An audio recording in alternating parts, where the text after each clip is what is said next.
Senator Faisal Javed. بہت شکریہ chairman صاحب. بسم اللہ الرحمن الرحیم. پولیٹیکل سچویشن پہ بات کرنی ہے. سوال یہ پیدا ہوتا ہے کہ وہ کون سی بین الاقوامی قوتیں ہیں جو ان سے ڈان لیکس کرواتی ہیں؟ وہ کون سی بین الاقوامی قوتیں ہیں جو ان سے ختم نبوت کے قانون میں ترمیم کرواتی ہیں؟ نہ ہی ڈان لیکس کی رپورٹ سامنے آئی اور نہ ہی راجہ ظفر الحق کمیشن کی رپورٹ سامنے آئی، اور ہمیں نہیں پتا جی، سامنے نہیں آئی جی. سامنے سے یہاں پہ پبلک کہاں ہے رپورٹ؟ پبلک نہیں ہوئی. ہم ڈیمانڈ کرتے ہیں کہ راجہ ظفر الحق رپورٹ کو پبلک کیا جائے. جی جی پبلک کریں. ہم کسی آپ ہمیں تو نہیں پتا کہاں آئی. فیصل اگر وہ کورٹ میں دے دی ہے راجہ صاحب نے تو then it is public document. It is No, it is not public yet. اچھا اچھا. So we demand that. جی جی. بہرحال جو کچھ ہوا، ان جیسے لوگ ایک جھوٹے بیانیوں کو، ایک من گڑت بیانیے کو جو کہ مودی کا بیانیہ ہے، اس کو ٹو کیا جا رہا ہے. وہ بیانیہ جو دشمن کا بیانیہ ہے اس کو پروموٹ کیا جا رہا ہے.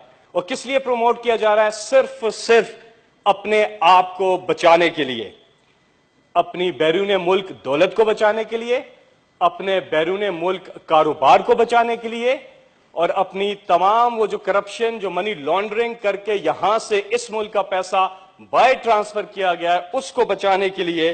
یہ کسی بھی حد تک جا سکتے ہیں. یہ اپنے بزنس انٹرسٹ کو پروٹیکٹ کرنے کے لیے ملکی سالمیت کا سودا کرنے کو تیار ہیں. یہ اس حد تک جا سکتے ہیں. یہ جس طرح سے ہمارے دوست نے بھی کہا، یہ کلیئرلی یہ اس ملک کے میر جعفر ہیں، یہ اس ملک کے میر صادق ہیں. یہ ثابت ہوتا ہے کہ اب دیکھیں بھارت میں کئی کتابیں لکھی گئیں. جی بھارت یہ الفاظ جی جی نہیں جی، یہ میں آگے چلوں گا چیئرمین صاحب. بھارت میں کئی کتابیں لکھی گئیں. بھارتی کے ایکسپرٹس ہیں جنہوں نے بتایا کہ ممبئی حملے بھارت نے خود کروائے ہیں، را نے کروائے ہیں. لیکن ہمارے ملک کا نائب وزیر اعظم کہتا ہے کہ اس میں پاکستان ملوث ہے، جس کی جتنی بھی مذمت کی جائے کم ہے. جب ان کی کرپشن پر ہاتھ پڑا، جب ان کی کرپشن پکڑی گئی، تب انہوں نے مادر وطن کا سودا کیا ہے، صرف اپنے آپ کو بچانے کے لیے. ہمیں یہ کہتے ہیں کہ جی ہم دھمکانہ ایک لہجے میں کہتے ہیں کہ جی ہم پاکستان کے راز فاش کریں گے. پاکستان کے راز فاش کریں گے وہ لوگ جو کہ اسی ملک میں حکمرانی کرتے رہے اور صرف اس لیے کہ صرف اپنی جیبیں بھر سکیں، اس کے علاوہ کوئی کام انہوں نے اس ملک کے لیے نہیں کیا. یہ جھوٹا من گڑت بیانیہ جو دشمن کا بیانیہ ہے، اس کو آگے لے کر جانا چاہتے ہیں. انہیں جیل جانے سے بھی ڈر لگتا ہے.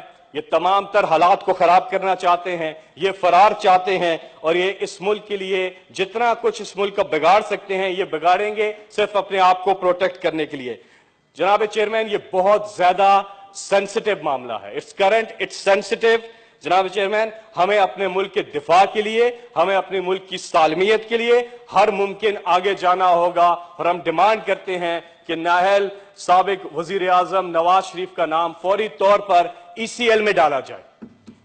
نمبر 2، ایک چیز کی ہم اور ڈیمانڈ کرتے ہیں کہ ان کے بیٹوں کے talk about the political situation. You can't keep asking for these type of things in the political situation. اس کے علاوہ ایک اور ڈیمانڈ کرتے ہیں کہ ان کو بیٹوں کے جو ہندوستان میں جو بزنس ہے اس کے حوالے سے انویسٹیگیشن کی جائے، تحقیقات کی جائیں کہ ان کے بیٹوں کے انڈیا کے اندر کیا بزنسز ہیں اور کس طرح سے یہ وہاں پہ ان کے کاروباری انٹرسٹ کہاں پہ ہیں. ملک کے وزیر اعظم جو اس وقت ہیں شاہد خاقان عباسی صاحب، وہ ان کے وکیل بنے ہوئے ہیں. انہیں نمائندگی کرنی چاہیے ریاست پاکستان کی، انہیں نمائندگی کرنی چاہیے 20 کروڑ عوام کی، لیکن وہ نمائندگی کر رہے ہیں صرف اور صرف ایک شخص کی، اس کی وکالت کر رہے ہیں. پاکستان کے کیس کو آگے نہیں لے کے جا رہے، پاکستان کے بیانیے کو آگے نہیں لے کے جا رہے، پاکستان کے موقف کو وہ پروموٹ نہیں کر رہے، بلکہ الٹا ایک شخص کے بیانیے کو، اسی کو پروٹیکٹ کرنے میں لگے ہوئے ہیں. ہمیں دنیا کو یہ باور کرانا ہے کہ پاکستان نہیں بھارت جو ہے دہشت گردی کرتا ہے، کشمیر میں بھی دہشت گردی کرتا ہے، پاکستان میں بھی دہشت گردی کرتا ہے. ہمیں تو اس پہ بیٹھ کے سوچنا چاہیے، حکمت عملی بنانی چاہیے ہماری لیڈرشپ کو کہ کس طرح سے پاکستان کے نیریٹو کو ہم نے پوری دنیا میں پھیلانا ہے. اس لیے یہ اس آج کے دن کا، آج کے اس دور کا سب سے اہم ایشو ہے، اور ہم اس پہ بات کریں گے، ہمارے مزید ساتھی بھی اس پہ ضرور بات کریں گے. یہ کیسے ہے کہ 20 کروڑ عوام کی نمائندگی کے بجائے آپ ایک شخص کی نمائندگی کر رہے ہیں جو ملکی مفادات کا سودا کرتا پھر رہا ہے؟